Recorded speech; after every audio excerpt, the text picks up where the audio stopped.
கிறிஸ்துவுக்குள் பிரியமான குர்லா மெதடிஸ் தமிழ் திருச்சபை அங்கத்தினர்களே, ஆண்டவராகிய இயேசு கிறிஸ்துவின் இனிய நாமத்திலே வாழ்த்தி வரவேற்கின்றேன். ஆவியோடும் உண்மையோடும் பரிசுத்தத்தோடும் அவரை ஆராதிக்க ஆயத்தமாவோம். ஆராதனைக்கு ஆரம்பமாக கண்களை மூடி தலைகளை தாழ்த்தி இறைவனை நோக்கி பார்ப்போம். ஜெபம் செய்வோம்.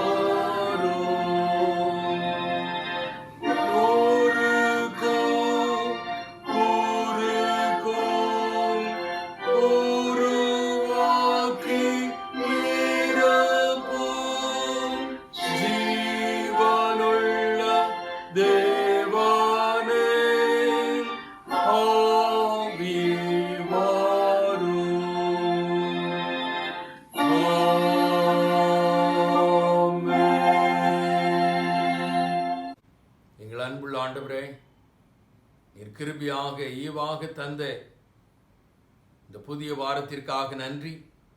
கடந்து போன வாரம் முழுவதும் நீர் எங்களோடு இருந்ததற்காக நன்றி. இந்த ஆராதனையின் துவக்கம் முதல் முடிவு பரியந்தம் நீர் எங்களோடு இருக்க வேண்டுமாறு, உம்முடைய பிரசன்னம் எங்களோடு இருக்க வேண்டுமாறு, உம்முடைய ஆளுகை எங்களோடு இருக்க வேண்டுமாறு கெஞ்சி மன்றாடி இந்த ஆராதனையை முழுவதுமாக உம்முடைய கரத்தில் உம்முடைய ஆளுகைக்குள் ஒப்பு கொடுத்து ஜெபிக்கிறோம். பொறுப்பேற்றுக்கொள்ளும். உம்முடைய நாமத்தை மகிமைப்படுத்தும். அருமை இரட்சகர் இயேசு கிறிஸ்துவின் மூலம் ஜெபம் கேளும் எங்கள் அன்பின் ஆண்டவரே, ஆமீன். ஆராதனைக்கு ஆரம்பமாக யாவரும் சேர்ந்து எழுந்து நின்று கிறிஸ்து சபை பாமாலைகளில் 19வது பாடல், எவ்வண்ணமாக கர்த்தரே உம்மை வணங்குவேன், தெய்வீக ஈவை பெறவே ஈடென்ன தருவேன் என்ற பாடலை யாவரும் சேர்ந்து எழுந்து நின்று பாடுவோம். கிறிஸ்து சபை பாமாலைகளில் 19வது பாடல்.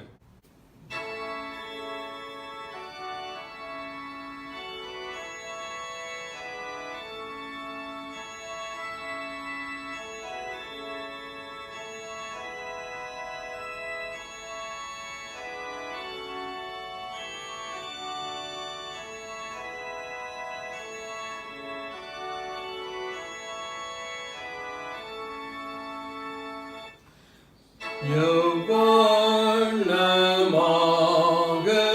கர்த்தரே உம்மை வணங்குவேன்,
தெய்வீக ஈவை பெறவே ஈடென்ன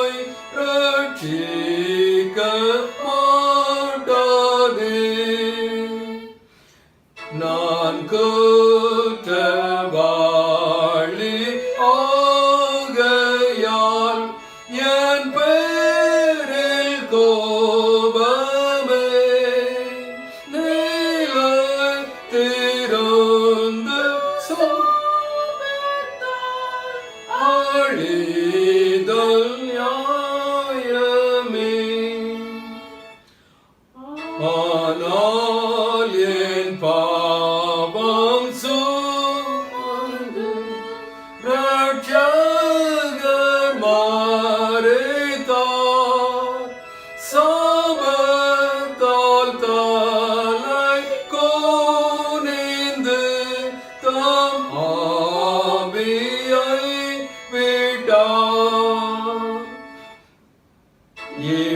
எப்போதும் பரலோகத்தில் வேண்டுதல் செய்கிறார். ஓம் திவ்ய சந்நிதானத்தில் என்னை நினைக்கிறார்.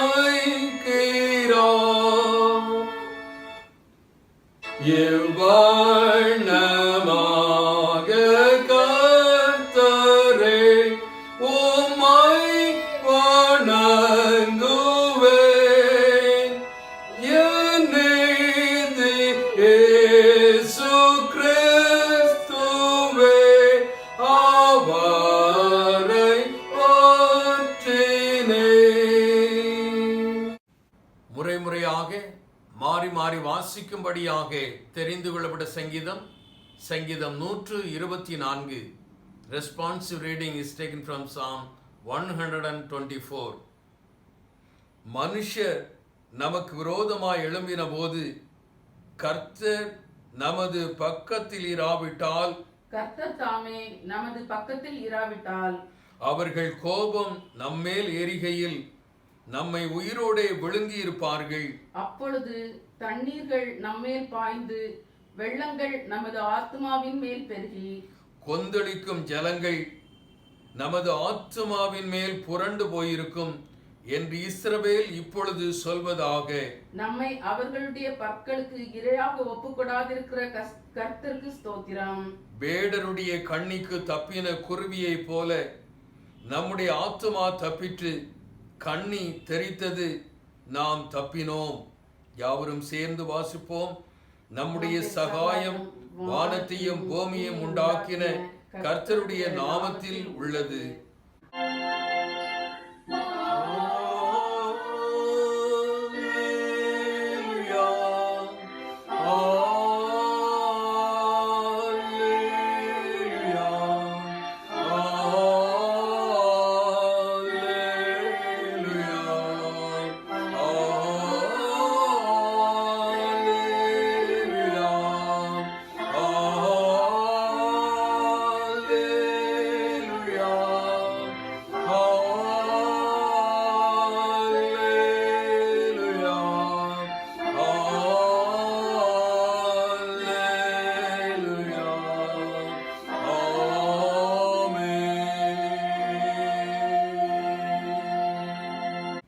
Let us all confess our faith through Apostle Creed. அப்போஸ்தல விசுவாச பிரமாணத்தை அறிக்கை செய்வதன் மூலமாக நம்முடைய விசுவாசத்தை நாம் உறுதி செய்வோம். வானத்தையும் பூமியையும் படைத்த சர்வ வல்லமையுள்ள பிதாவாகிய தேவனை விசுவாசிக்கிறேன். அவருடைய ஒரே குமாரனாகிய நம்முடைய நாதர் இயேசு கிறிஸ்துவை விசுவாசிக்கிறேன். அவர் பரிசுத்த ஆவியினாலே கன்னி மரியாளிடத்தில் உற்பவித்து பிறந்தார். பொந்து பிலாத்துவின் காலத்தில் பாடுபட்டு சிலுவையில் அறையுண்டு மரித்து அடக்கமணப்பட்டு பாதாளத்தில் இறங்கி 3ஆம் நாள் மரித்தோரில் இருந்து எழுந்தருளினார். பரலோகத்துக்கு ஏறி சர்வ வல்லமையுள்ள பிதாவாகிய தேவனுடைய வலது பார்சத்தில் வீற்றிருக்கிறார். அவ்விடத்தில் உயிர்லோரையும் மரித்தோரையும் நியாயம் தீர்க்க வருவார். பரிசுத்த ஆவியையும் விசுவாசிக்கிறேன். பொதுவாக இருக்கிற பரிசுத்த சபையும் பரிசுத்தவான்களுடைய ஐக்கியமும் பாவ மன்னிப்பும் சரீர உயிர்த்தெழுதலும் நித்திய ஜீவனும் உண்டென்றும் விசுவாசிக்கிறேன். ஆமேன். பிதாவுக்கும் குமாரனுக்கும் பரிசுத்த ஆவிக்கும் மகிமை உண்டாவதாக. ஆதியிலும் இப்பொழுதும் எப்பொழுதுமான சதா காலங்களிலும் மகிமை உண்டாவதாக. ஆமென். Lord's prayer. ஆண்டவர் கற்றுத்தந்த இறைவேண்டலை யாவரும் சேர்ந்து சொல்வோம். பரலோகத்தில் இருக்கிற எங்கள் பிதாவே, உம்முடைய நாமம் பரிசுத்தப்படுவதாக, உம்முடைய ராஜ்யம் வருவதாக, உம்முடைய சித்தம் பரலோகத்திலே செய்யப்படுகிறது போல பூமியிலேயும் செய்யப்படுவதாக. எங்களுக்கு வேண்டிய ஆகாரத்தை இன்று எங்களுக்கு தாரும். எங்களுக்கு விரோதமாக குற்றம் செய்கிறவர்கள் நாங்கள் மன்னிக்கிறது போல எங்கள் குற்றங்களை எங்களுக்கு மன்னியும். எங்களை சோதனைகள் பிரவேசிக்க பண்ணாமல் தீமை நின்று எங்களை ரட்சித்துக் கொள்ளும். ராஜ்யமும் வல்லமையும் மகிமையும் என்றென்றைக்கும் உடையவைகளே. ஆமேன். திருமறை பாகம் வாசிக்க கேட்போம். இன்று தியானத்திற்காக வாசிக்கும்படியாக தெரிந்து கொள்ளப்பட்ட வேத பகுதி எசேக்கியேல் தீர்க்கதரிசியின் புஸ்தகம் 1ஆம் அதிகாரம் 1ஆம் வசனம் முதல் 5ஆம் வசனம் வரை. எசேக்கியேல் chapter 1 verses from 1 to 5. 30ஆம் வருஷம் 4ஆம் மாசம் 5ஆம் தேதியிலே நான் கேபார் நதி அண்டையிலே சிறைப்பட்டவர்கள் நடுவில் இருக்கும்போது சம்பவித்தது என்னவென்றால், வானங்கள் திறக்கப்பட நான் தேவ தரிசனங்களை கண்டேன். அது யோயாக்கீன் ராஜாவுடைய சிறையிருப்பின் 5ஆம் வருஷமாயிருந்தது. அந்த 5ஆம் தேதியிலே கல்தேயர் தேசத்தில் உள்ள கேபார் நதி அண்டையிலே பூசி என்னும் ஆசாரியனுடைய குமாரனாகிய எசேக்கியேலுக்கு கர்த்தருடைய வார்த்தை உண்டாகி, அங்கே கர்த்தருடைய கரம் அவன் மேல் அமர்ந்தது.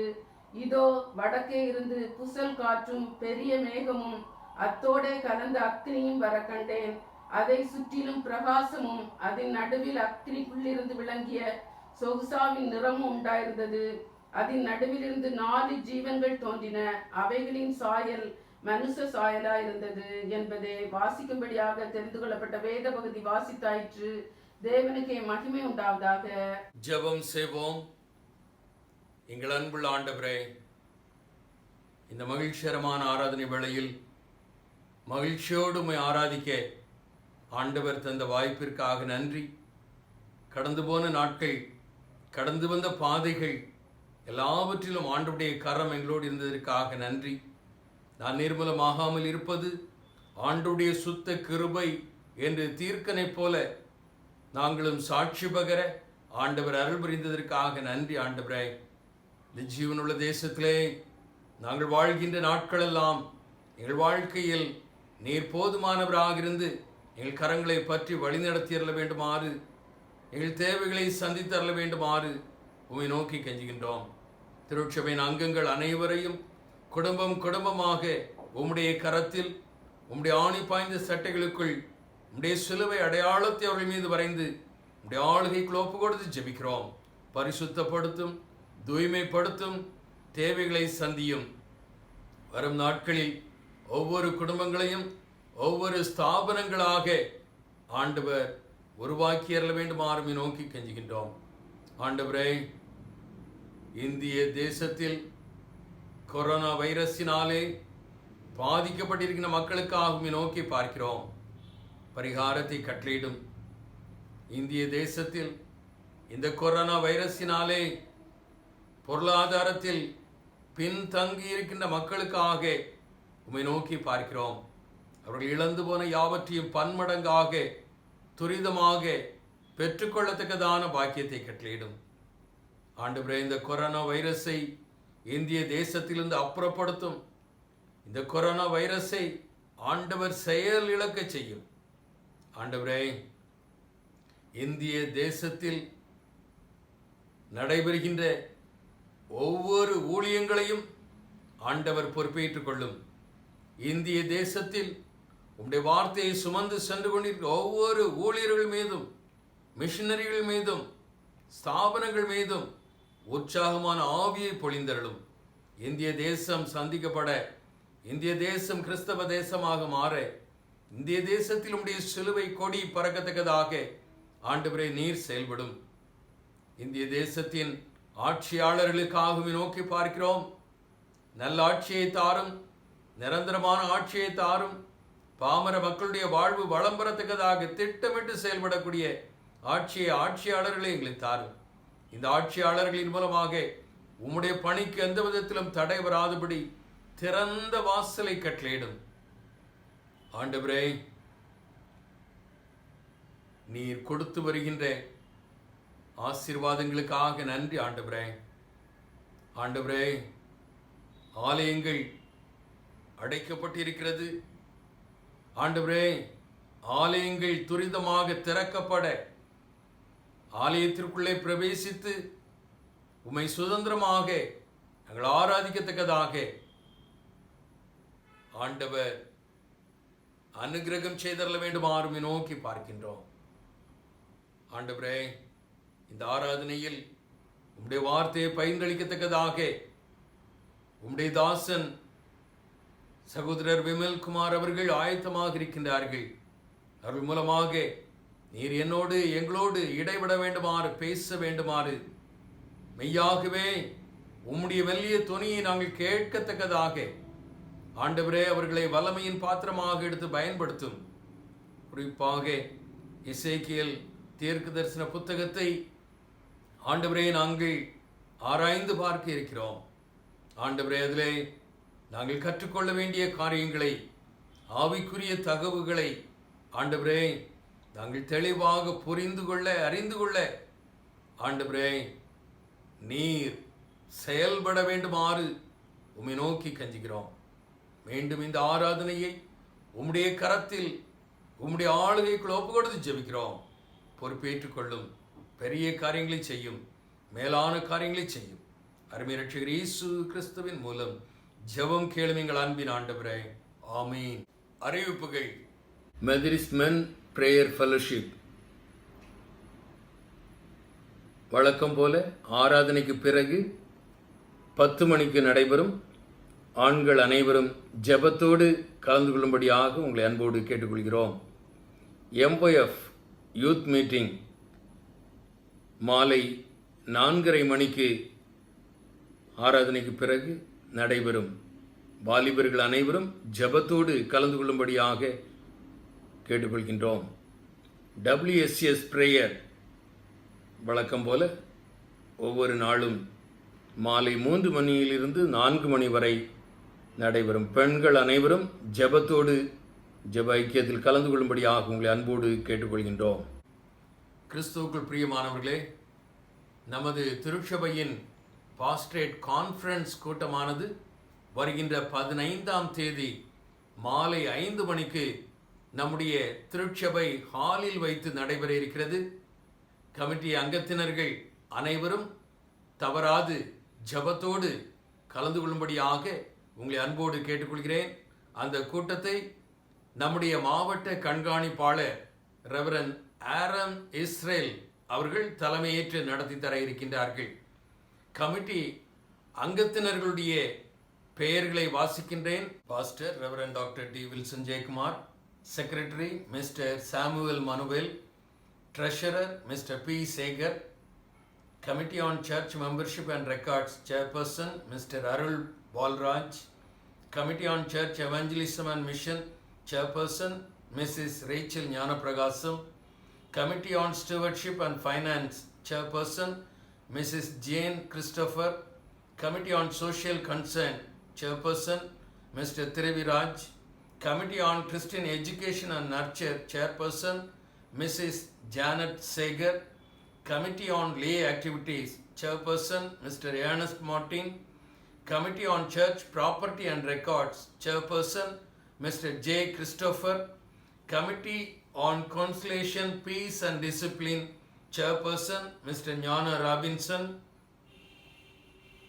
Special Committees: Sale of Work Chairperson Mr. Richie Manuel, Committee on Ecumenical Relationship Chairperson Mr. Joseph Manuel, Committee on Literature and Publications Chairperson Mrs. Selva Wilson, Committee on Socio-Economic and Welfare Activities Chairperson Mr. Balachandran, Choir Committee Chairperson Mrs. Mary Samuel, Organizations: Sunday School Superintendent Mrs.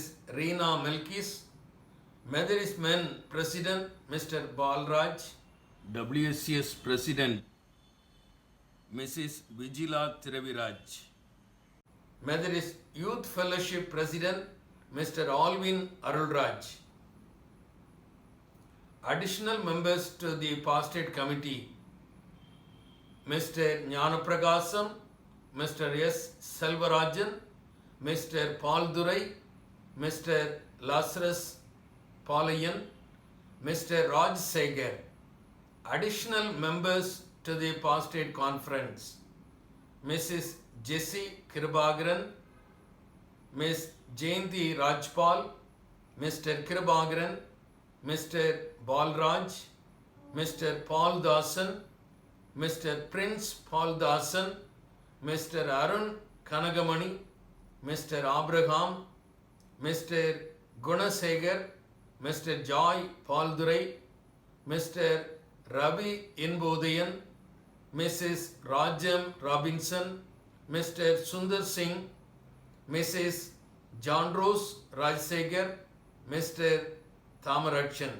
பெயர் வாசிக்கப்பட்டவர்கள் அனைவரும் ஜெபத்தோடு ஆயத்தத்தோடு பாஸ்டேட் conference கூட்டத்திலே கலந்து கொள்ளும்படியாக உங்களை அன்போடு கேட்டுக்கொள்கின்றோம்.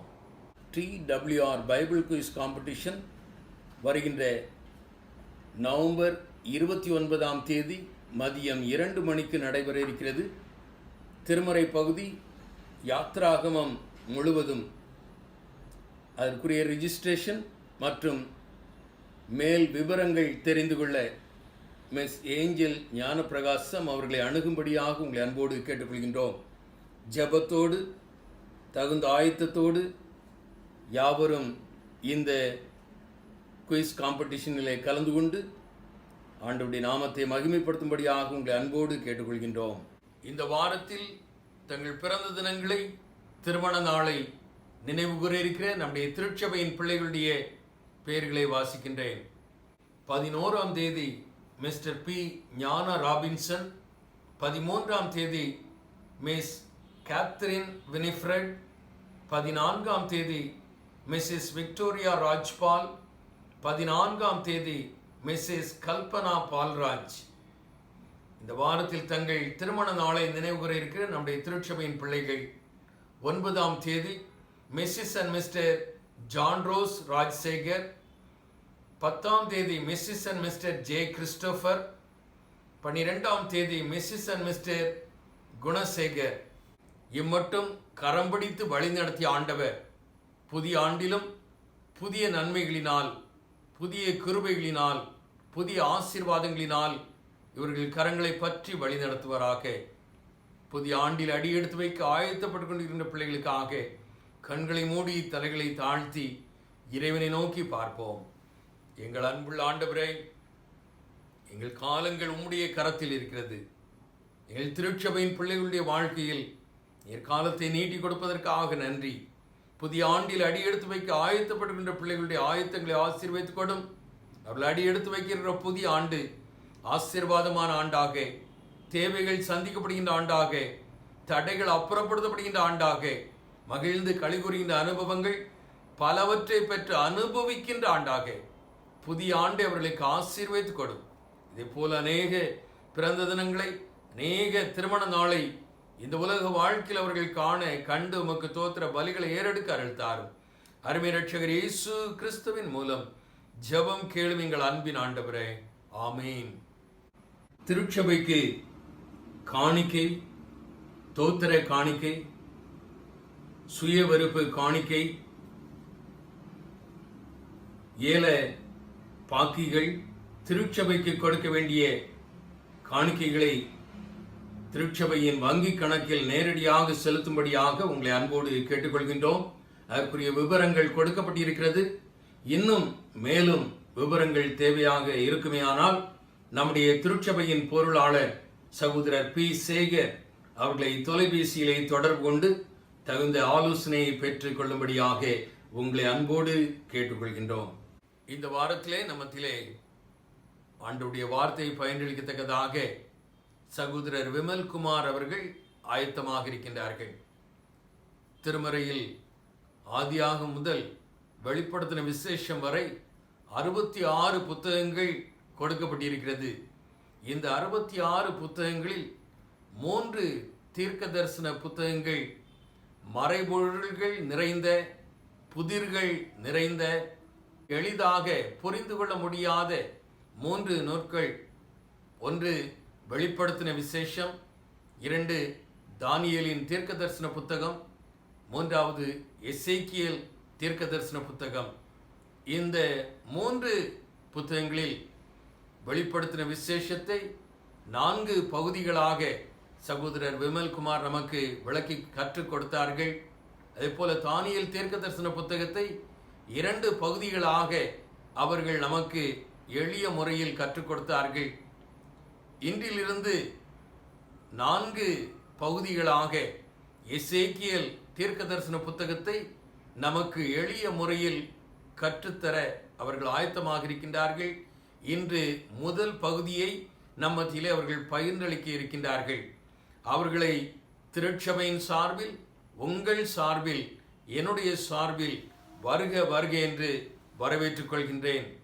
ஆண்டவர் அவர்களை வல்லமையின் பாத்திரமாக எடுத்து பயன்படுத்துவாராக.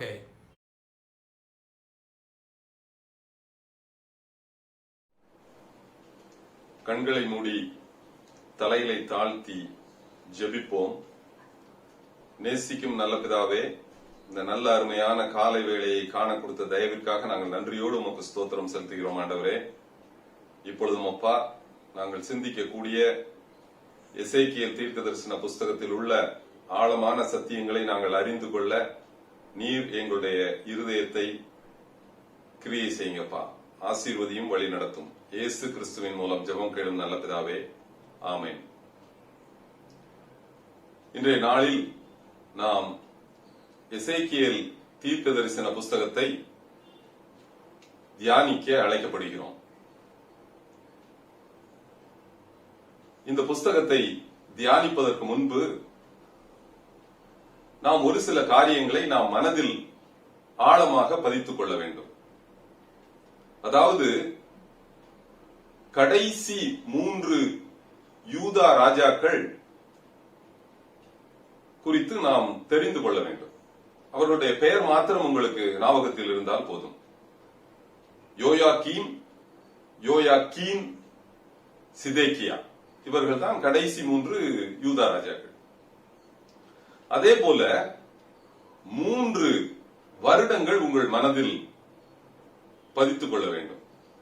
அதாவது 605 BC, 597 BC, 586 BC. அதாவது பாபிலோன் ராஜாவாகிய நேபுகாத் நேச்சார் 3 முறை எருசலேமின் மீது படையெடுத்து அங்குள்ள மக்களை, அங்குள்ள ஜனங்களை சிறைப்பிடித்து செல்லுகின்றார். இதை நாம் மனதில் பதித்து வைத்துக் கொண்டோம் என்றால் நமக்கு இந்த எசேக்கியேல் தீர்க்க தரிசன புஸ்தகம் எளிதாக நமக்கு புரிந்து கொள்ள உதவியாக இருக்கும். அதாவது முதல் முறை பாபிலோன் ராஜா நேபுகாத் நேச்சார் படையெடுத்து வர்றான் எருசலேமுக்கு. அப்பொழுது யோயாக்கீம் ராஜாவையும் டேனியல் என்ற குரூப்பை பிடிச்சிட்டு போயிடுறாரு. 2வது முறை படையெடுத்து வர்றாரு. அப்பொழுது யோயாக்கீம் ராஜாவையும் எசேக்கியேல் தீர்க்கதரிசி இப்படிப்பட்ட இவர்களை சிறைப்பிடித்து சென்று விடுகின்றார். இதுதான் செகண்ட் கேப்டிவிட்டி. 3வதாக படையெடுத்து வருகிறான். சிதேக்கியா ராஜாவை பிடிச்சிட்டு போறான். அப்பொழுது எருசலேம் நகரத்தையும் எருசலேம் தேவாலயத்தையும் அக்கினிக்கு இரையாக்கி விட்டு சென்று விடுகின்றான். இதுதான் ஓவரால் பிக்சர். இப்பொழுது நீங்கள் ஒருவேளை நீங்கள் அந்த எசேக்கியேல் தீர்க்க தரிசன புஸ்தகத்தை எடுத்து வாசித்து பார்த்தீர்கள் என்றால் யோயாக்கீம் ராஜான்னு போடப்பட்டிருக்கும்.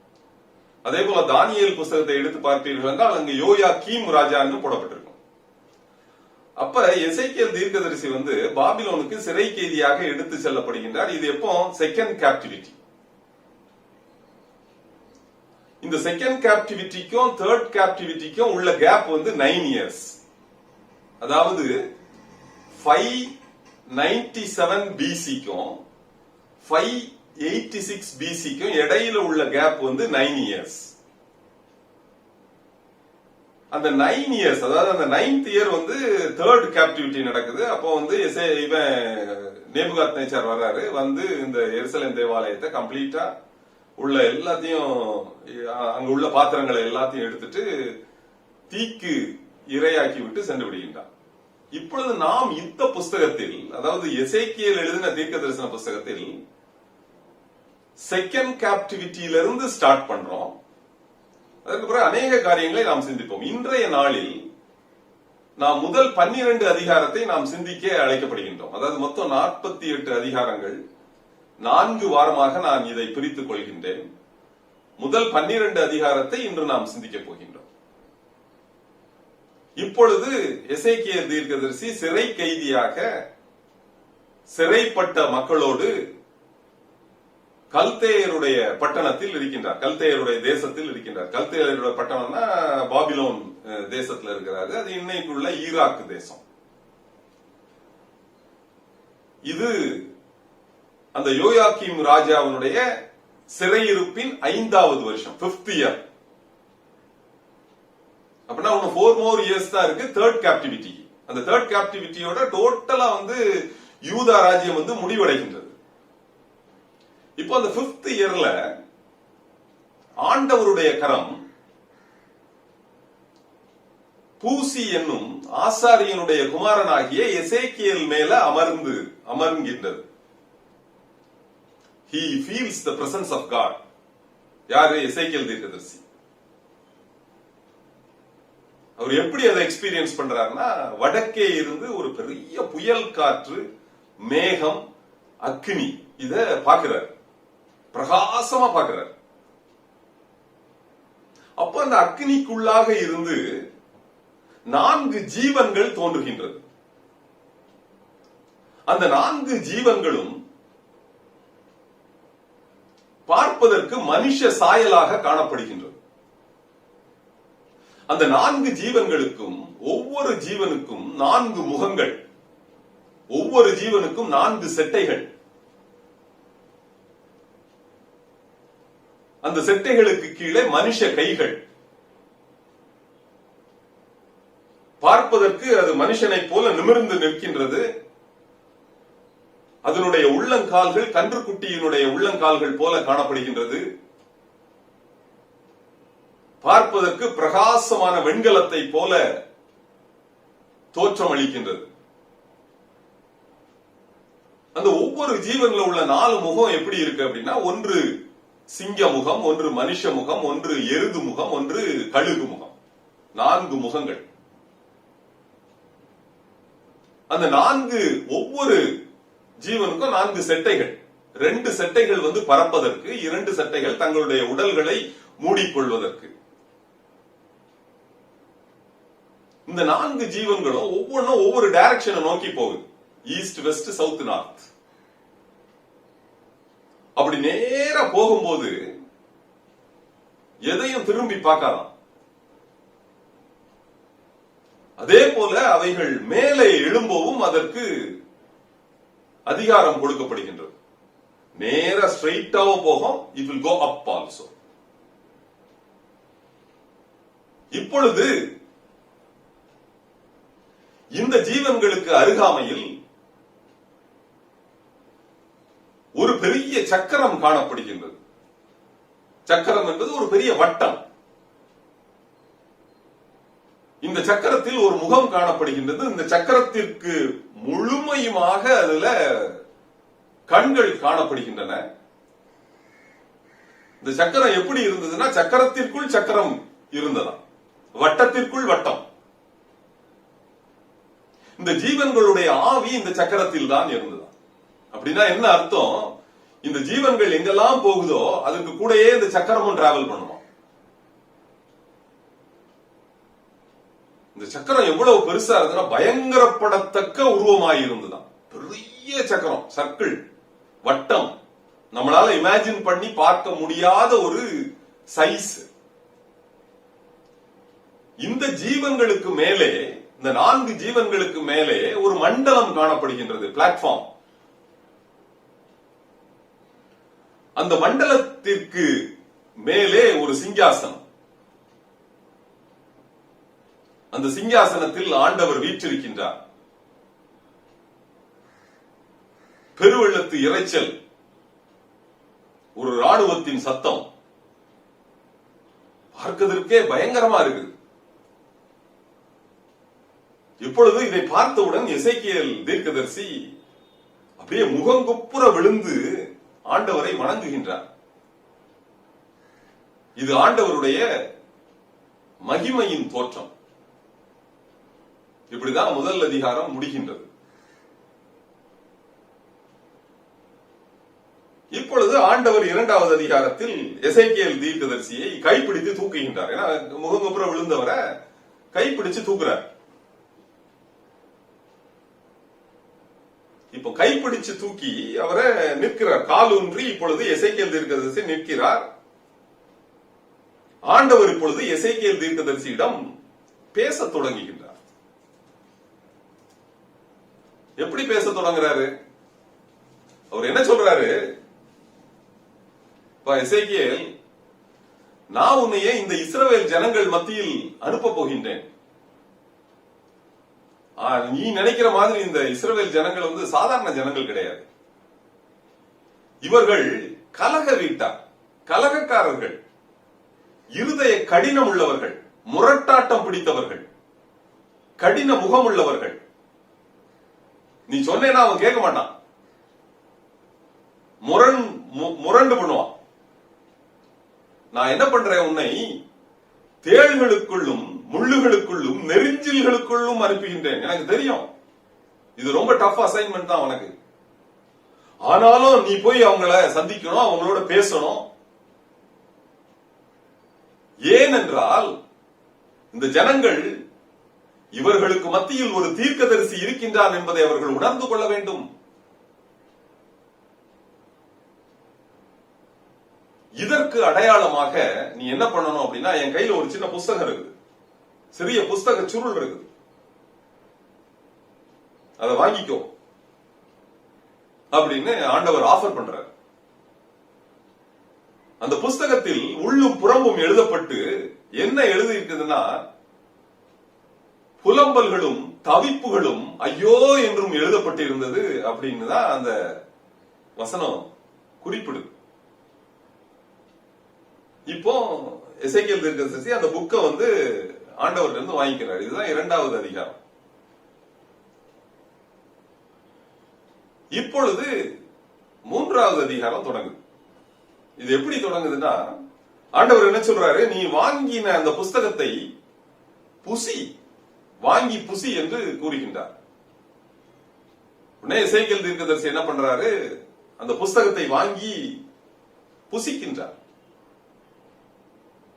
அந்த புஸ்தகமானது அவருடைய வாய்க்கு தேனை போல தித்திப்பாக இருந்தது, இனிப்பாக இருந்தது. புசிச்சிடுறார். புசிச்ச உடனே அவர் என்ன சொல்றாரு, நீ ஒன்னும் பயப்பட தேவையில்லை. இந்த மக்கள் மத்தியில் நான் சொல்ற வார்த்தைகளை நீ பேசிக்கிட்டே இருக்க வேண்டியதுதான். இதற்காக நான் உன்னை ஆர்டைன் பண்றேன். You are being given a special specific task. என்ன டாஸ்க்னா, you are going to be the God for them. நீதான் அவங்களுக்கு வந்து காவலாளன். You are going to be a God. GUARD. அப்படி அந்த காவலாளனாக இருக்கும்போது உன்னுடைய பொறுப்பு என்ன அப்படின்னா, ஒரு துன்மார்க்கனை பார்த்து நீ என்ன சொல்லணும் அப்படின்னா, நீ சாகவே சாவாய் என்று அவனுடைய துன்மார்க்க செயல்களை நீ அவனுக்கு வெளிப்படுத்தி குற்ற உணர்வை அவனுக்கு ஏற்படுத்த வேண்டும். அப்படி ஒருவேளை நீ அவனுடைய துன்மார்க்கத்தை நீ அவனுக்கு வெளிப்படுத்தவில்லை என்றால் அவனுடைய இரத்தப்பழியை உன்னிடத்தில் கேட்பேன் என்று எசேக்கியேல் தீர்க்கதரிசியை பார்த்து கூறுகின்றார். அதுதான் அவனுடைய வேலை. அதே போல நீதிமான் தவறு செய்யும் பொழுதும் நீ சாகவே சாவாய் என்று அவனை உணர்த்த வேண்டும். அதுதான் அவனுடைய வேலை. அப்படி இல்லை என்றால் அவனுடைய இரத்தப்பழியை உன்னிடத்தில் கேட்பேன். ரொம்ப டிஃபிகல்ட் டாஸ்க். ஆனா நீ என்ன பண்ணணும்னா, எப்பெல்லாம் நான் அந்த மக்களோடு பேசணும்னு நினைக்கிறனோ அப்ப மாத்திரம் பேசினா போதும். மற்ற நேரத்துல நீ ஊமையனாயிருப்பாய். உன்னுடைய நாக்கு வந்து மேல் வாயோட ஒட்டி கொள்ளப்படும், ஒட்டிக்கொள்ளும். நீ ஊமையனாயிருப்பாய் என்று கூறுகின்றார். இதுதான் 3வது அதிகாரம். இப்பொழுது 4வது அதிகாரம் துவங்குகின்றது. சொல்றார், நீ ஒரு செங்கல் எடுத்துக்கோப்பா அப்படிங்கிறார். அந்த செங்கல்ல எருசலேம் நகரத்தை வரை. You draw. இப்ப உனக்கும் அந்த செங்கலுக்கும் நடுவுல ஒரு இருப்பு சட்டியை வை. இதுதான் பேரியர். இந்த இருப்பு சட்டி எதற்கு அடையாளம் என்றால் இது முற்றுகை போடுவதற்கு அடையாளம். அதை சுற்றிலும், அந்த செங்கலை சுற்றிலும், அந்த இருப்பு சட்டியை சுற்றிலும் மதில் இடிக்கும் எந்திரங்களை வை, கொத்தளங்களை கட்டு. ஏன் இது ஒரு அடையாளம். இந்த இஸ்ரவேல் ஜனங்கள் சந்திக்க வேண்டிய, அனுபவிக்க வேண்டிய முற்றுகையின் நாட்கள். இதற்கு அடையாளமாக நான் உன்னை என்ன செய்ய போறேன் அப்படின்னா, உன்னை கயிறுகளால் கட்டப் போகின்றேன். கயிறுகளால் நீ கட்டப்பட்டு இடதுபுறமாக ஒரு கழித்து நீ 390 நாட்கள் படுத்துக் கொள்ள வேண்டும். இதில் ஒவ்வொரு நாட்களும் ஒவ்வொரு வருடத்திற்கு சமானமா? அப்படின்னா 390 நாட்கள் இடது பக்கமாக அவன் ஒரு கழித்து படுத்துக் கொள்ள வேண்டும். இந்த 390 நாட்கள் இந்த இஸ்ரவேல் ஜனங்களுடைய குற்றங்களையும் பாவங்களையும் நீ சுமப்பதற்குரிய அடையாளமான நாட்களாக இருக்கும். இதை நீ சுமக்க வேண்டும் என்று அவனுக்கு கட்டளை கொடுக்கின்றார்.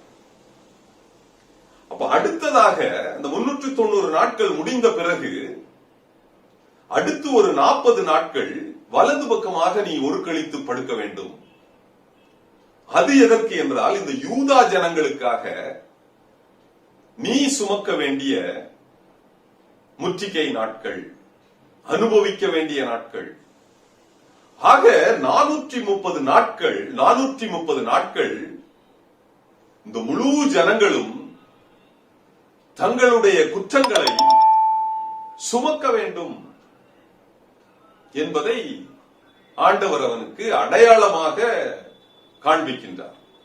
இந்த நாட்களில் நீ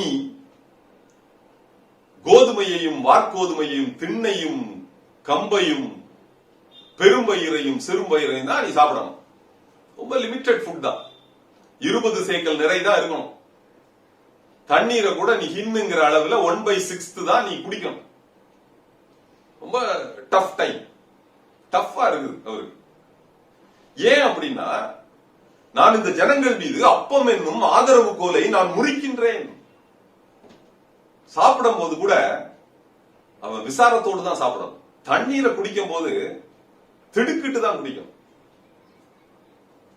ஒருவேளை நாம் யோசிக்கலாம், இதெல்லாம் நடந்து முடிந்த விஷயம் தானே, பெரிய இதா நம்ம ஏதோ தெரிஞ்சுக்கலாம் அப்படின்னு ஒருவேளை நீங்கள் நினைக்கலாம். ஆனால் இந்த எசேக்கியேல் தீர்க்க தரிசன புஸ்தகத்தை பொறுத்தவரை நாம் இதை எப்படி தெரிந்து கொள்ள வேண்டும் என்றால், இது நியர் ஃபியூச்சர்லயும் ஃபுல்ஃபில் ஆச்சு. அதாவது எசேக்கியேல் தீர்க்கதரிசி கூறிய நாட்களிலும் இது நிறைவேறியது. அதே போல ஃபார் ஃபியூச்சர், அதாவது இனிமேல் இருக்கக்கூடிய நாட்களிலும் இது நிறைவேறும். அது ஒரு சின்ன உதாரணமாக சொல்றேன் பாருங்களேன். அப்பம் என்னும் ஆதரவு கோல் அந்த இஸ்ரவேல் ஜனங்கள் மத்தியில் முறிக்கப்பட்டது. இந்த இஸ்ரவேலுடைய பாப்புலேஷன் என்னன்னு நினைக்கிறீங்க? 85 லட்சம், 85 lakhs. அதுல almost 22 lakhs of people are living in poverty. சாப்பாடு கிடையாது. 10 லட்சம் குழந்தைகள் உணவு இல்லாமல் அந்த தேசத்தில் கஷ்டப்பட்டுக் கொண்டிருக்கின்றார்கள். நமக்கு இஸ்ரவேல் எருசலேம் அப்படின்னா பயங்கரமா தோணும். It is not so. It is not so. அதுதான் சொல்றாரு, அப்பம் என்னும் ஆதரவு கோலை நான் முறிக்கிறேன். சாப்பாடுக்கு கஷ்டப்படுவான், கதறுவான்.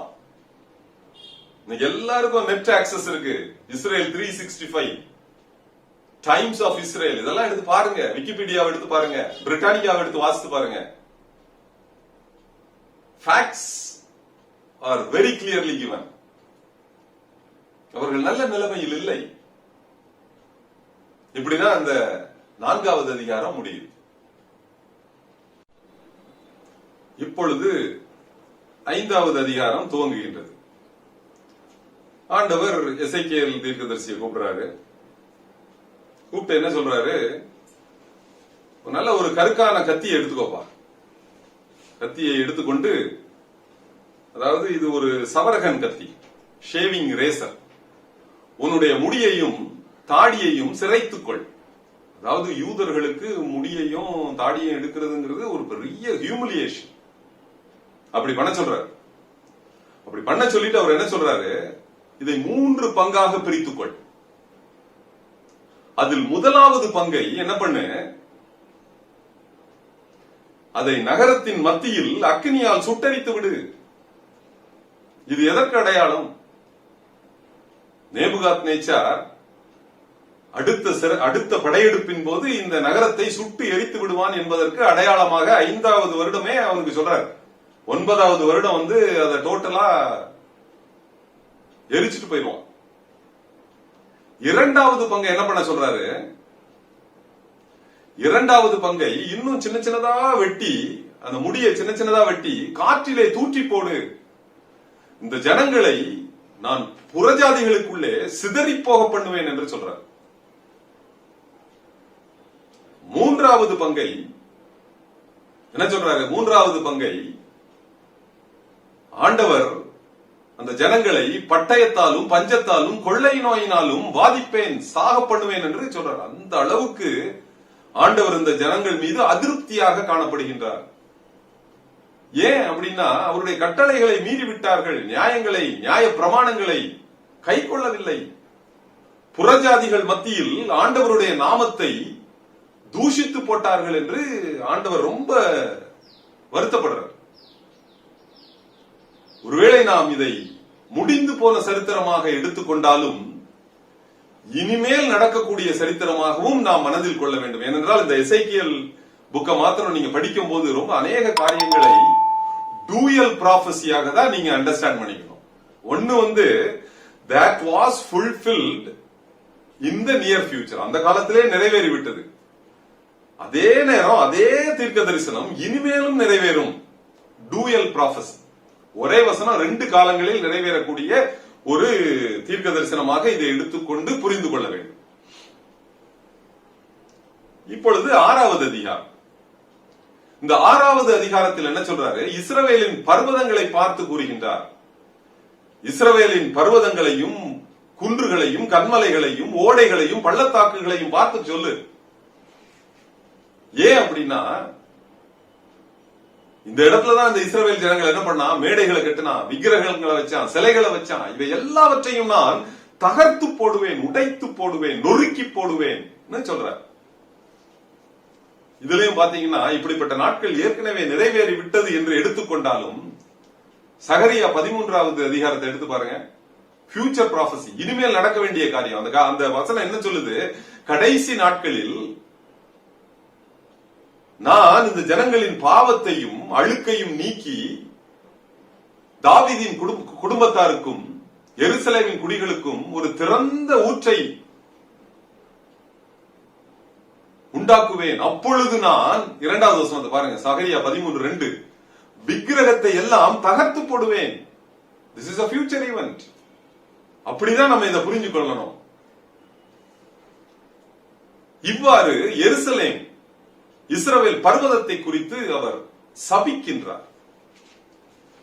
அடுத்ததாக 7வது அதிகாரத்தை எடுத்துக் கொள்வீர்கள் என்றால், அந்த இஸ்ரவேல் தேசத்திற்கு ஏற்படும் தண்டனையை குறித்து கூறுகின்றார். முடிவு வருகின்றது, முடிவு வருகின்றது, சங்காரக்காரன் வரலாம்.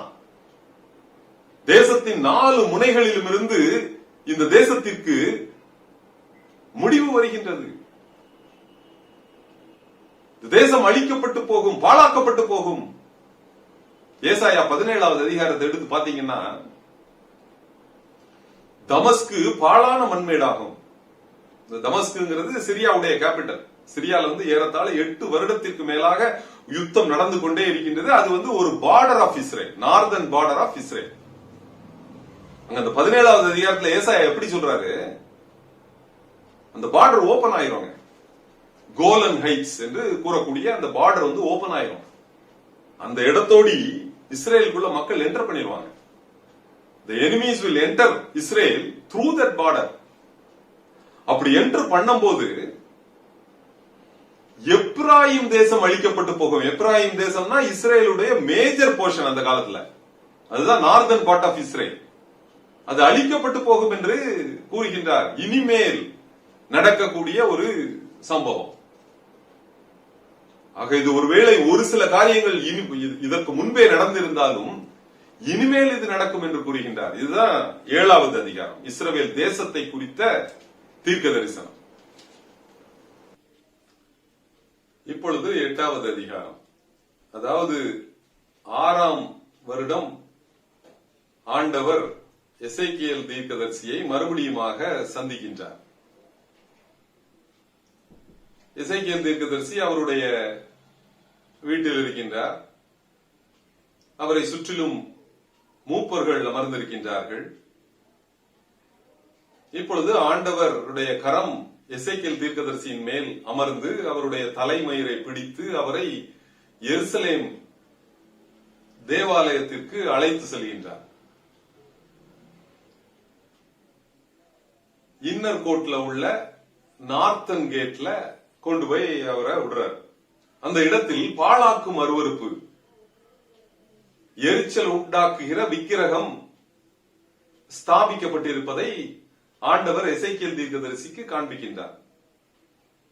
பயங்கர ஷாக் ஆயிடுறார். அப்போ ஆண்டவர் சொல்றாரு, இதைவிட இன்னும் அதிகமான அருவருப்புகளை உனக்கு காண்பிக்கின்றேன் என்று அந்த எருசலேம் தேவாலயத்தில் உள்ள சுவரில் ஒரு ஓட்டையை போட சொல்றார். ஒரு துவாரத்தை போட்டு உள்ள பாரு அப்படிங்கிறார். அப்ப உள்ள பார்த்தா ஊரும் பிராணிகளுடைய, அருவருப்பான மிருகங்களுடைய சித்திரங்களை வர்ணமாக தீட்டி இருக்கின்றதை அவர் காண்பிக்கின்றார். இஸ்ரவேலின் 70 மூப்பர்கள் அந்த பாழாக்கும் அருவருப்பிற்கு தூபம் காட்டிக் கொண்டிருக்கின்றார்கள். ரொம்ப ஷாக்கு எசேக்கியேல் தீர்க்கதரிசிக்கு. அப்ப ஆண்டவர் சொல்றாரு, இதோட மாத்திரம் இல்ல, இதை விட அதிகமாக நான் உனக்கு காண்பிக்கின்றேன் என்று சொல்லி இன்னும் ஒரு இடத்துல போய் காமிக்கிறாரு. அநேக ஸ்திரீகள் தம்மூசுக்காக அழுது புலம்பிக் கொண்டிருக்கின்றார்கள். யார் இந்த தம்மூஸ்? இஷ்டார் என்ற பாபிலோனிய தேவதையின் குமாரன். அவனுக்காக உபவாசித்து அழுது கொண்டிருக்கின்றார்கள். இதை குறித்த ஒரு பெரிய வரலாறு கதை உண்டு, வரலாறு உண்டு. அதை நீங்கள் ஒருவேளை நீங்கள் நெட்ல சர்ச் பண்ணீங்கன்னா கற்றுக்கொள்ளலாம், தெரிந்து கொள்ளலாம். ஏனென்றால் இதற்கும் ஈஸ்டருக்கும் அநேக தொடர்புகள் உண்டு, லென்ட்டுக்கு தொடர்புகள் உண்டு. ஆண்டவர் எந்த அளவுக்கு அதை அருவருக்கின்றார், வெறுக்கின்றார் என்பதையும் நீங்கள் தெரிந்து கொள்ளலாம். அடுத்ததாக எருசலேம் தேவாலயத்தினுடைய கிழக்கு வாசலுக்கு கூட்டு போறார். அங்கு 25 புருஷர்கள் தங்களுடைய முதுகை தேவாலயத்தின் பக்கமாக காட்டிவிட்டு சூரியனுக்கு நமஸ்காரம் செலுத்திக் கொண்டிருக்கின்றார்கள். சூரிய நமஸ்காரம். இதெல்லாம் யாரு? இஸ்ரவேல் ஜனங்கள், இஸ்ரவேலுடைய மூப்பர்கள், இஸ்ரவேலுடைய புருஷர்கள் செய்து கொண்டிருக்கின்றார்கள். ஆண்டவர் மிகுந்த உக்கிரம் அடைகின்றார், கோபம் அடைகின்றார், சினம் கொள்கின்றார். இதை குறித்ததுதான் 8வது அதிகாரம். இப்பொழுது 9வது அதிகாரம். அதாவது இப்பொழுது 6 புருஷர்கள் ஆண்டவருக்கு முன்பாக நிற்கின்றார்கள். கையில் வெட்டுகின்ற ஆயுதங்களை பிடித்திருக்கின்றார்கள். அந்த 6 பேருக்கு ஒரு லீடர். அந்த லீடர் சணல் நூல் அங்கி தரித்து தன்னுடைய அறையில் கணக்கனுடைய மைக்கூட்டை வைத்திருக்கின்றார். இதனுடைய பர்பஸ் என்ன? இவர் என்ன செய்கிறார் என்றால், அவர் சொல்றார், ஆண்டவர் அவருக்கு கட்டளை கொடுக்கிறார், நீ இந்த எருசலேம் எங்கும் உருவ நடந்து போய் இங்கு நடக்கும் சகல அருவருப்புகளுக்காக, பாழா அருவருப்புகளுக்காக கதறி அழுகின்ற மக்களுடைய நெற்றியில் அடையாளம் போடு என்று அந்த லீடருக்கு ஒரு கமாண்ட் கொடுக்கிறார், ஆர்டர் கொடுக்கிறார். ஒருவேளை நீங்க இதே காரியத்தை வெளிப்படுத்தின விசேஷம் 7வது அதிகாரத்தோடு ஒத்து பார்க்க வேண்டும். 1,44,000 பேருக்கு நெற்றியில் முத்திரை போடப்பட்டது. எப்போ அப்படி அந்த முத்திரையை அவர்கள் பெற்றுக் கொண்டிருப்பார்கள் என்பதற்கு அடையாளம் தான் இங்கு போடப்பட்டிருக்கின்றது. எந்த சூழ்நிலையில் அவர்கள் அடையாளம் பெற்றுக்கொள்ள கூடும் என்பதை எளிதாக இந்த அதிகாரத்தை வாசிப்பீர்கள் என்றால் உங்களுக்கு புரிந்து கொள்ளக்கூடும். இப்பொழுது எல்லாரும் கடந்து செல்றாங்க. 6 பேரும் இந்த எருசலேம் நகரம் ஃபுல்லா போறாங்க. யாரெல்லாம் நெற்றியிலே அடையாளம் பெற்றுக்கொள்ளவில்லையோ அவர்களை எல்லாம் சங்கரித்து போடு என்று ஆண்டவர் கட்டளை பிறப்பிக்கின்றார். முதியோரையும் வாலிபரையும் குழந்தைகளையும் ஸ்திரீகளையும் கன்னிகைகளையும் எல்லாரையும் வெட்டு அப்படிங்கிறார். அடையாளம் இல்லாத எல்லாரையும் வெட்டி போடு. ஆனா அது எங்க இருந்து ஸ்டார்ட் பண்ணணுமா? சர்ச்சில் இருந்து ஸ்டார்ட் பண்ணு. என்னுடைய ஆலயத்தில் துவங்குங்கள், அதுலயும் மூப்பர்களிடத்தில் துவங்குங்கள். எப்படிப்பட்ட பொறுப்பு பாருங்க. எப்படிப்பட்ட பொறுப்பில் இருந்தவர்கள் அதிலிருந்து தவறும் பொழுது அவர்களுக்கு ஏற்படுகின்ற தண்டனையை இந்த இடத்தில் அவர் சுட்டி காண்பிக்கின்றார். இது இன்றைக்கு உள்ள நமக்கும் பொருந்தும். கொஞ்ச நேரத்துல அந்த மைக்கூட்டை உள்ள அந்த லீடர் வர்றார் ஆண்டவரே, நீங்க சொன்ன அந்த காரியத்தை நான் முடிச்சிட்டேன், எல்லாரையும் சங்கரித்து விட்டேன் அப்படி என்று வருகின்றார். இதுதான் 9வது அதிகாரம். இப்பொழுது 10வது அதிகாரத்தில் இதே அந்த மைக்கூட்டை உள்ள அந்த புருஷன் ஆண்டவருக்கு முன்பாக சிங்காசனத்திற்கு முன்பாக காணப்படுகின்றார். இப்பொழுது ஆண்டவர் கட்டளை கொடுக்கிறார். நீ என்ன பண்ணு, இந்த 4 ஜீவன்கள் இருக்கு பாரு, இந்த 4 ஜீவன்களுக்கு மத்தியில் அக்னி தழல் இருக்கு. அந்த அக்னி தழலை எடுத்துட்டு போய் இந்த எருசலேம் நகரத்தில் தூற்றி போடு என்று கட்டளை பிறப்பிக்கின்றார். உடனே என்ன பண்றாரு, இந்த புருஷன் வந்து இறங்கி அந்த ஜீவன்களுக்கு மத்தியில் போறார். அப்போ அதுல ஒரு ஜீவன் வந்து தன்னுடைய கையை நீட்டி அந்த அக்னி தழல்ல கொஞ்சம் எடுத்து இவர் கையில கொடுத்தது.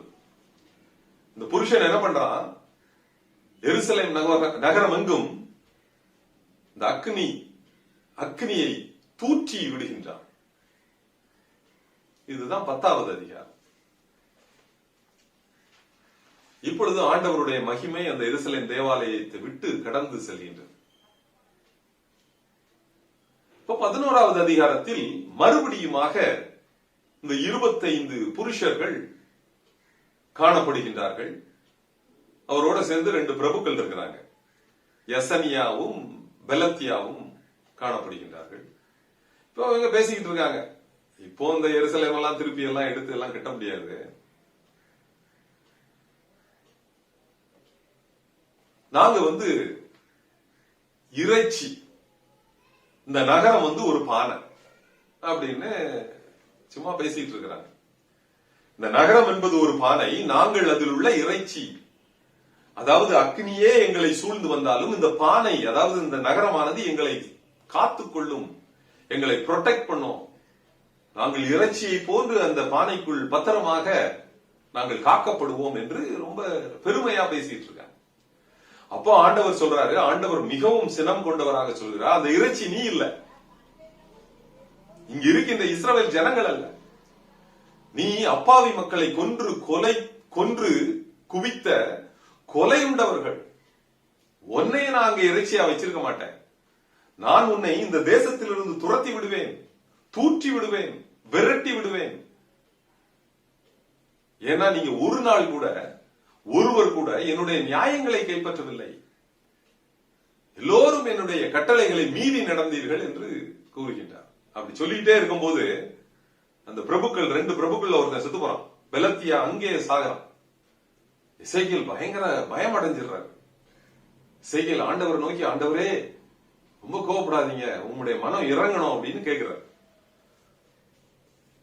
ஆண்டவர் சொல்றாரு, எப்போ அந்த மக்கள் என்னை நோக்கி கதறுகின்றார்களோ, என்னை நோக்கி கூப்பிடுகின்றார்களோ, அப்பொழுதுதான் நான் மனம் இறங்குவேன் என்று கூறுகின்றார். அடுத்ததாக 12வது அதிகாரம். இப்பொழுது ஆண்டவர் எசேக்கியேலை கூப்பிடுறாரு. எசேக்கியேலை கூப்பிட்டு என்ன சொல்றாரு, நீ வந்து சிறைப்பட்டு தூர தேசம் செல்வதை போல, பரதேசம் செல்வதை போல நீ தயார் பண்ணு. காலையில உன்னுடைய ஜாமான்கள் எல்லாத்தையும் எடுத்து வெளியே வச்சிரு. சுவற்றில் ஒரு துவாரம் போட்டு அந்த துவாரத்தோடி எல்லாத்தையும் வெளியெடுத்து வைப்பார். மாலை மயங்கும் நேரத்தில் நீ அந்த இடத்தை விட்டு கிளம்பிடு.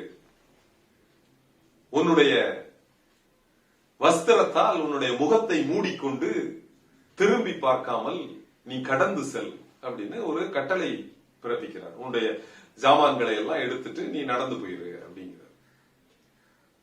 ஆண்டவர் கட்டளை கொடுத்தபடி இந்த எசேக்கியேல் தீர்க்கதரிசி நிறைவேற்றுகின்றார்.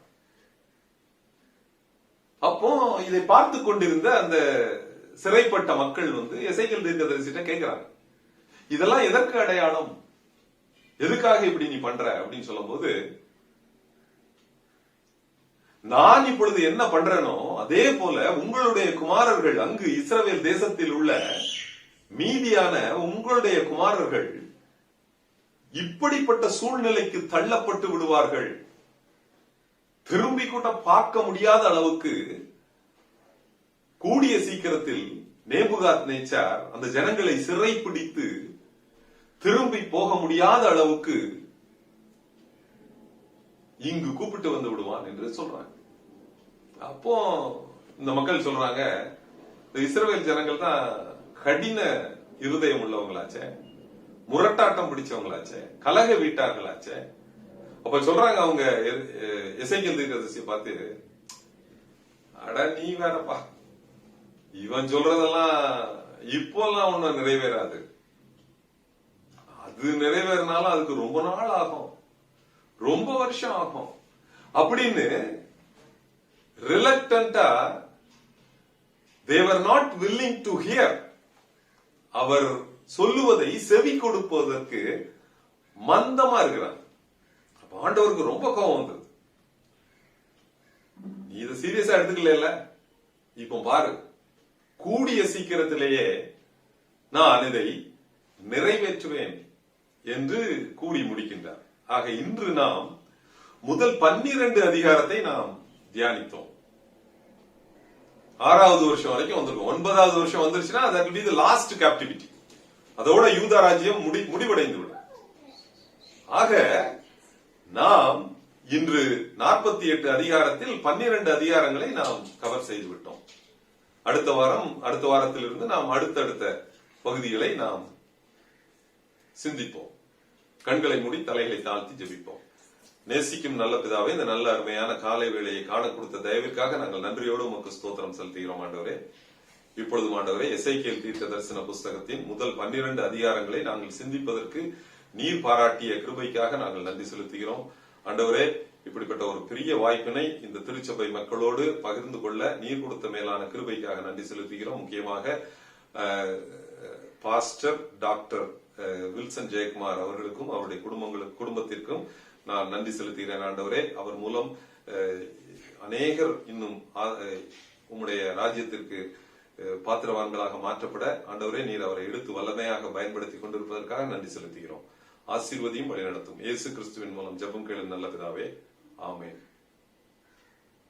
கிறிஸ்துவுக்குள் பிரியமானவர்களே, எசேக்கியேல் தீர்க்க தரிசன புத்தகத்தின் முதல் பகுதியை எளிய முறையில் சிறப்பாக நமக்கு கற்றுக் கொடுத்த சகோதரர் விமல்குமார் அவர்களுக்கு திருச்சபையின் சார்பிலே நன்றிகளையும் வாழ்த்துக்களையும் தெரிவித்துக் கொள்கின்றோம். ஆண்டவர் அவர்களை தொடர்ந்து வல்லமையின் பாத்திரமாக எடுத்து பயன்படுத்துவாராக.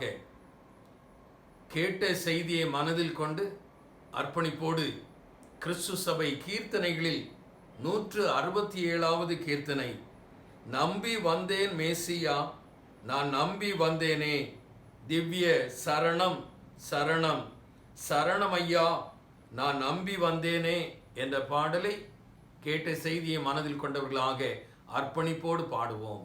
கிறிஸ்து சபை கீர்த்தனைகளில் 167வது கீர்த்தனை.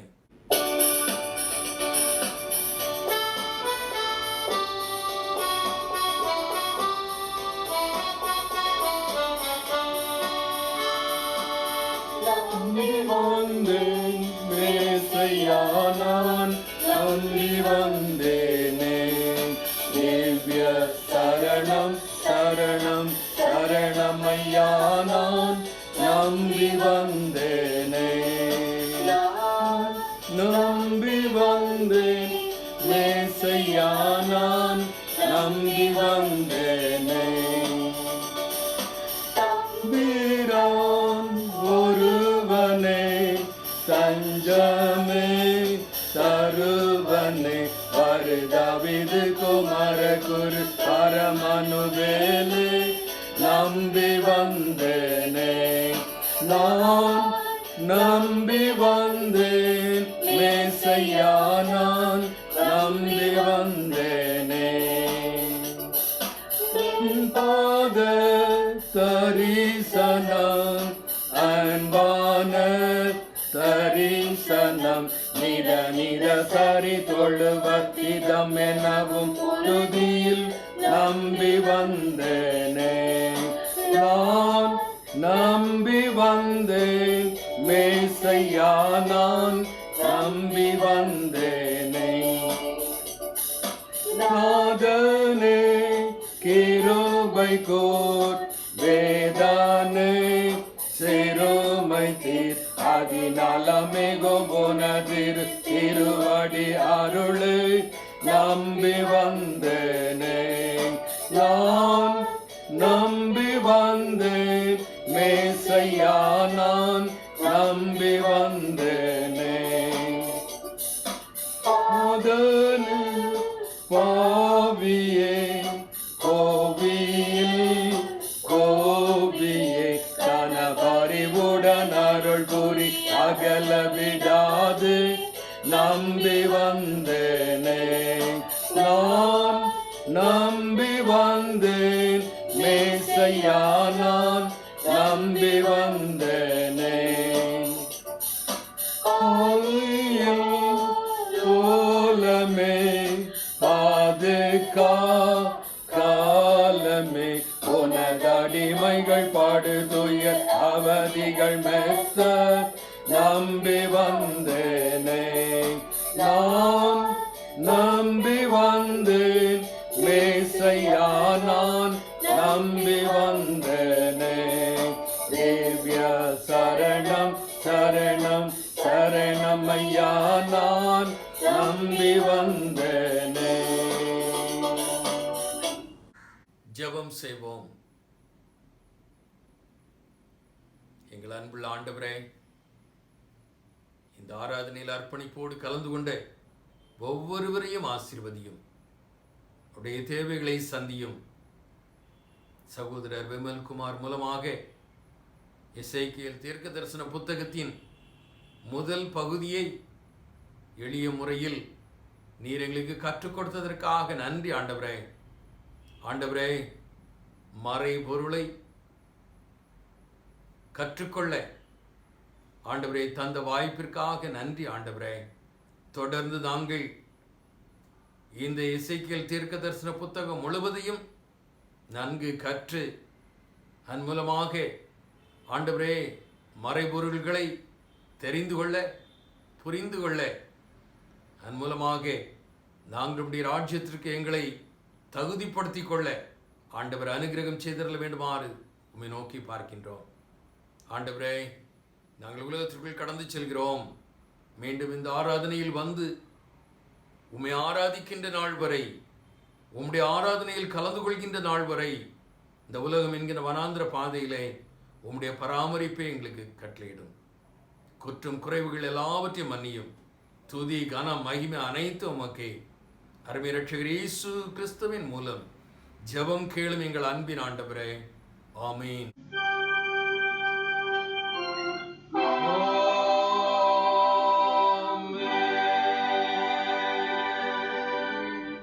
நம்முடைய ஆண்டவராகிய இயேசு கிறிஸ்துவின் கிருபையும் பிதாவாகிய தேவனுடைய அன்பும் பரிசுத்த ஆவியானவருடைய அந்யோன்ய ஐக்கியமும் கூற்றவும் இன்றும் என்றும் சதா காலங்களிலும் நம் அனைவரோடும் நம் திருச்சபையின் பணிகளோடும் நிறைவாக பரிபூர்ணமாக தங்கியிருப்பதாக.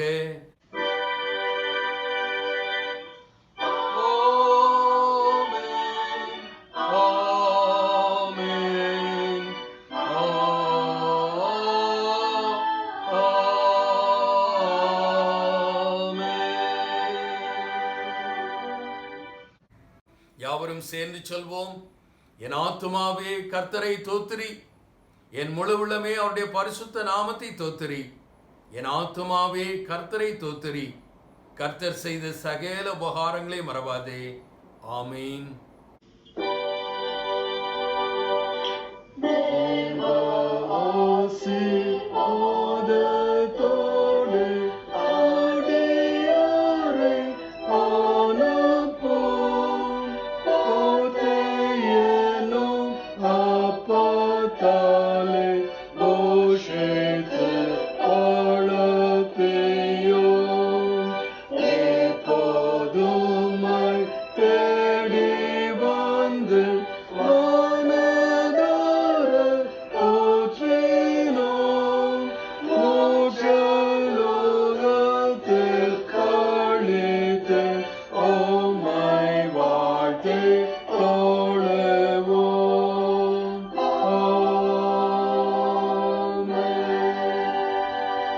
கர்த்தர் உங்களோடு இருப்பாராக. அவர் தமது ஆவியோடும் இருப்பாராக. சமாதானத்தோടെ போய் வர கடவோம். கர்த்தருடைய நாமத்தினாலே ஆமென்.